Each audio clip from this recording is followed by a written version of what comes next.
챕터 3. 기도, 하늘과 땅을 잇는 능력. 회개는 책임 있는 행동으로 완성된다. 시편 51편 1절부터 3절.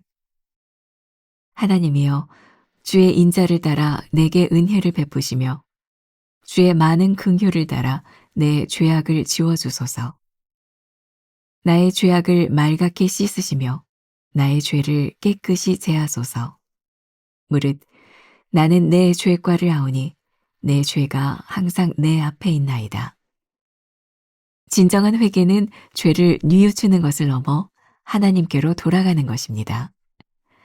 다윗은 자신의 죄악을 고백하며 하나님이여, 주의 인자를 따라 내게 은혜를 베푸시며 주의 많은 긍휼을 따라 내 죄악을 지워주소서라고 간구했습니다. 이는 단순한 뉘우침이 아니라 죄에서 돌이켜 하나님께로 향하는 근본적인 방향 전환을 의미합니다. 회개는 자기 잘못을 깨닫고 눈물을 흘리는 것으로 시작되지만 여기서 멈춰서는 안 됩니다. 탕자가 아버지의 품으로 돌아왔듯이 회개는 하나님을 떠나 살던 죄인이 다시 주님과 새로운 관계를 맺는 것에 이르러야 합니다. 회개는 책임 있는 행동으로 완성되는 진실한 고백입니다. 많은 그리스도인이 회개를 마치 동전 넣는 자동 판매기처럼 생각하지만 진정한 회개는 죄에 대한 책임 있는 자세를 동반해야 합니다. 진정한 회개는 말로만 하는 것이 아닙니다. 내 죄로 인해 피해받은 사람이 있다면 그에 대해 철저하게 보상하려는 결심이 따라야 합니다. 입으로만 하는 값싼 회개는 죄를 반복하게 만들고 하나님의 용서를 빙자해 부정직한 삶을 살게 할 뿐입니다. 영적 성숙은 회개를 통해 주어지는 하나님의 선물입니다. 마음의 회개는 그것을 구하는 자에게 기꺼이 주시는 하나님의 선물입니다. 하나님이 죄에 대한 책임을 물으시면 피하지 말고 정직하고 기쁜 마음으로 받아들이십시오. 하나님의 징벌은 사랑의 다른 표현임을 믿으십시오. 언젠가는 그 징벌을 끝내시고 영광으로 회복시켜 주실 것을 믿으십시오. 진심 어린 통회와 회개로 영적 성숙을 이루고 있습니까? 단순한 뉘우침이 아닌 하나님을 향한 방향 전환을 간구합니까? 하나님이 죄에 대한 책임을 물으실 때 피하지 않고 받아들입니까? 오늘은 63번째 회개는 책임 있는 행동으로 완성된다. 회개 기도에 대한 말씀을 함께 나누려고 합니다. 오늘 본문 말씀은 여러분들이 들었지만 아주 유명한 다윗의 회개에 대한 구절이죠. 제가 이런 생각을 해봤어요. 회개할 것이 많다는 것은 죄가 많다는 것이 아니라 영성이 깊어졌다는 의미다. 어느 날 우리들의 삶에서 회개의 눈물이 흘러난다면 사실은 죄를 지었을 때보다는 우리의 영성이 깊어졌을 때다. 전적으로 제가 공감하는 그런 말이에요. 어거스틴의 고백록을 보면 사실 고백록이 참 어려운 책인데 그냥 이야기식으로 본다면 그런 생각이 들어요. 어거스틴은 어떻게 저런 죄까지 회개를 할 수 있었을까? 어머니의 뱃속에서 태중에서, 그리고 그가 아무것도 알지 못하던 어린 시절, 또 유소년 시절에 친구들과 함께 배설이를 했던 일들, 어거스틴은 아주 철저하게 하나님 앞에 회개합니다. 그가 의식이 없었던 그 시절까지, 그 고백록은 그가 철저하게 하나님 앞에 섰던 그런 시간들이기 때문이죠.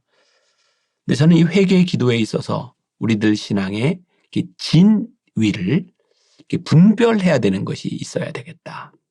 우리들은 너무 쉽게 회개하는 것, 참 위험하다는 생각이 들어요. 회개는 그렇게 쉬운 일이 아닙니다.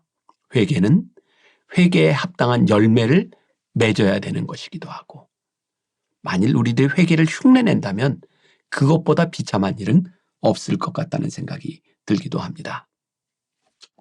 요 며칠 동안 계속 너무 이렇게 심각한 이야기들을 해서 제가 재밌는 얘기를 하나 좀 들려드리려고 하는데, 네, 재밌는 얘기. 자, 신학교를 막 졸업하고 교회를 담임하게 된 새내기 전도사가 있었다. 처음 교회를 맡은지라 기도도 열심히 하고 신방도 부지런히 했다. 나름대로 말씀 준비도 최선을 다해서 설교를 했다. 그런데 설교를 듣는 교인들의 반응이 영 시원치가 않는다. 거의 절반이나 되는 교인들이 설교 시간이면 꾸벅꾸벅 조는 것이었다. 고민이 된 전도사는 선배 목사를 찾아갔다. 선배님, 어떻게 하면 설교를 잘할 수가 있을까요? 후배의 고민을 다 듣고 난 선배 목사가 말했다. 이보게, 설교라는 것은 처음 서론이 중요하다네. 처음에 교인들의 관심을 확 잡아끌지 않으면 아무리 해도 잘 안 되는 법이라네. 이번 수요일에 우리 교회에 한번 와서 내가 설교하는 걸 들어보게. 그래서 전도사는 선배 목사가 인도하는 수요 예배에 참석하게 되었다. 선배 목사는 강단에 서자마자 교인들을 바라보며 말문을 열었다. 여러분, 오늘은 여러분에게 말하지 않았던 사실 하나를 고백할 것이 있습니다. 사실 제게 결혼하기 전에 동거하던 여인이 있었습니다. 나는 그 여인과 아주 오랫동안 동거를 했습니다. 그러자 교인들이 깜짝 놀라서 목사를 다 쳐다보는 것이었습니다. 용서하시기 바랍니다. 그 여인이 누구냐면 바로 제 어머니이십니다. 교인들이 박장대소하며 웃었다. 그 모습을 유심히 쳐다보던 전도사는 마음속으로 다짐을 했다. 나도 이번 주일에 꼭 저걸 써먹어야 되겠다. 주일이 돼서 설교를 하려고 강단에 선 전도사는 똑같이 설교를 했다. 여러분, 오늘은 여러분들에게 말하지 않았던 사실 하나를 고백할 것이 있습니다. 사실 제게는 결혼하기 전에 동거하던 여인이 있었습니다. 용서하세요. 저는 그 여인과 아주 오랫동안 동거를 했습니다. 리얼하게 설명하는 전도사의 고백에 졸던 사람들까지도 다 눈을 번쩍 뜨고 쳐다보았다. 그런데 교인들이 하도 뚫어지게 쳐다보는 바람에 전도사는 그 다음에 할 말을 잊어버리고 말았다. 그 여인이 누구냐면 생각이 안 나는 것이었다. 누구였더라? 머릿속이 하얗게 비고 이마에는 땀이 송글송글했는데 결국 더듬다가 이실직고 하고 말았다. 그 여인이 누구냐면 생각이 나지 않습니다. 교인들이 술렁거리기 시작했다. 아니, 우리 전도사님은 도대체 어떤 사람이기에 결혼도 하기 전에 다른 여자하고 동거를 하고 그것도 얼마나 많은 여자들하고 그렇게 지냈으면 동거하던 여자 이름도 생각이 나지 않나. 결국 설교는 엉망이 되고 그 후 그 일을 수습하느라 전도사는 많은 고생을 했다. 목회를 하다 보면 종종 그런 경우들을 많이 보게 되죠. 선배 목회자들을 통해서 목사님을 닮고 싶습니다. 그래서 제가 어렸던 젊은 시절에도 이렇게 닮으려고 흉내냈던 목사님들이 있어요. 근데 아무리 흉내를 내도 그 목사님처럼 되지는 않습니다. 사실은 그런 표정과 그런 말과 그런 행동이 나오게 된 깊은 내면에 은혜가 있어야 되는 거죠. 저는 회개가 그렇다고 생각을 해요. 표면적인 회개, 죄를 뉘우치는 것처럼 보이는 회개, 그것처럼 우리들에게 위험한 것은 없다. 첫 번째 문장이 이렇게 되어 있죠. 진정한 회개는 죄를 뉘우치는 것을 넘어 하나님께로 돌아가는 것입니다. 우리는 회개를 굉장히 단순하게 생각합니다. 제가 잘못했습니다. 진정한 의미에서 그건 회개가 아니죠. 회개는 돌아가는 겁니다. 아버지를 떠났던 탕자가 잘못을 뉘우치고 거지가 되어 아버지께 돌아오는 겁니다. 돌아오는 데는 용기가 필요합니다. 헐벗은 이 모습을 아버지께 보여줄 수 있는 용기가 있지 않으면 결코 돌아오지 못하는 것이 회개입니다. 그 회개는 용기가 필요한 거예요. 하나님, 제가 잘못했습니다. 그것으로 끝나는 것이 아니라 잘못한 내가 하나님 앞에 섭니다. 그게 회개라는 것. 회개를 흉내내지 말아라. 감정적으로 눈물을 흘리는 것이 회개가 아니라 하나님 앞에 돌아서는 것이 회개인 것을 기억하라. 두 번째, 회개는 책임 있는 행동으로 완성되는 진실한 고백입니다. 어떤 목사님이 그런 설교를 했죠. 오늘날 이 기독교를, 교회를 망쳐버린 것 중에 하나가 영접기도다.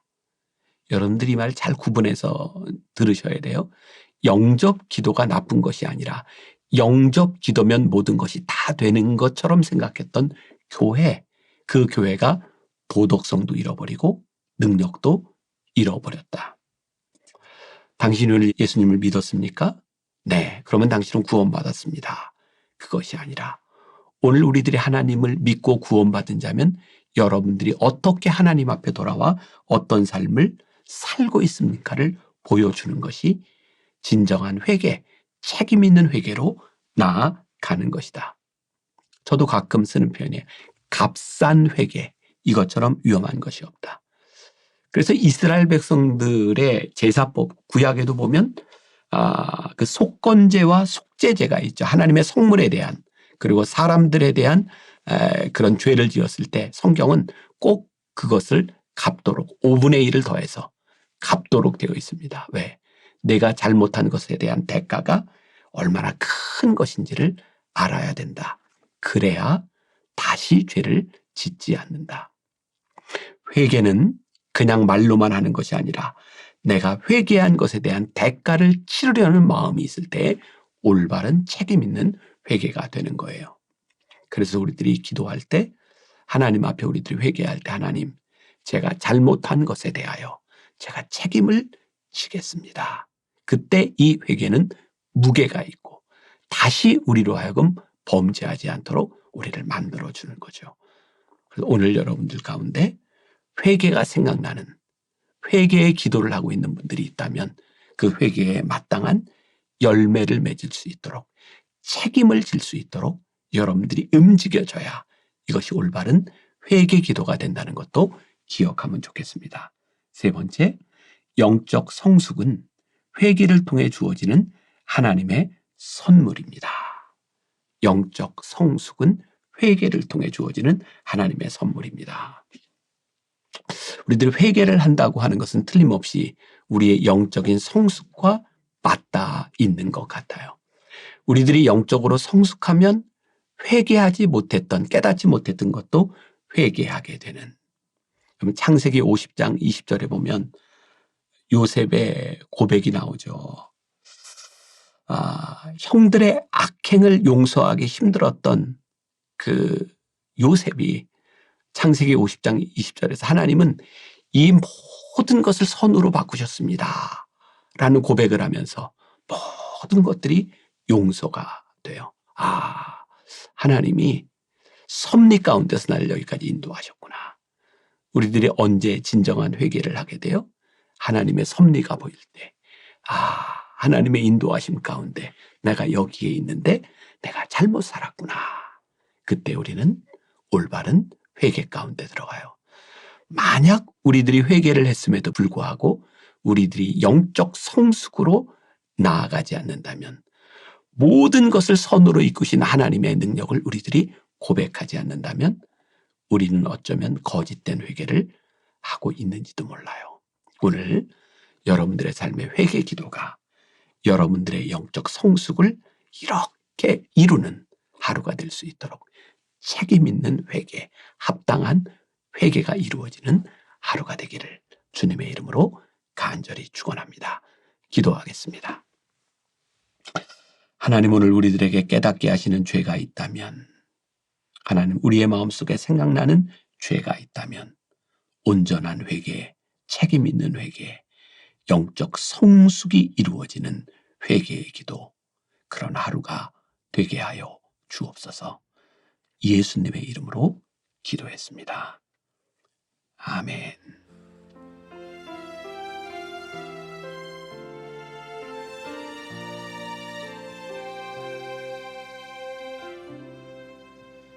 메마른 영혼을 찾으시는 음성, 따스한 숨결로 시선으로 내 이름을 부르시네.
그의 손으로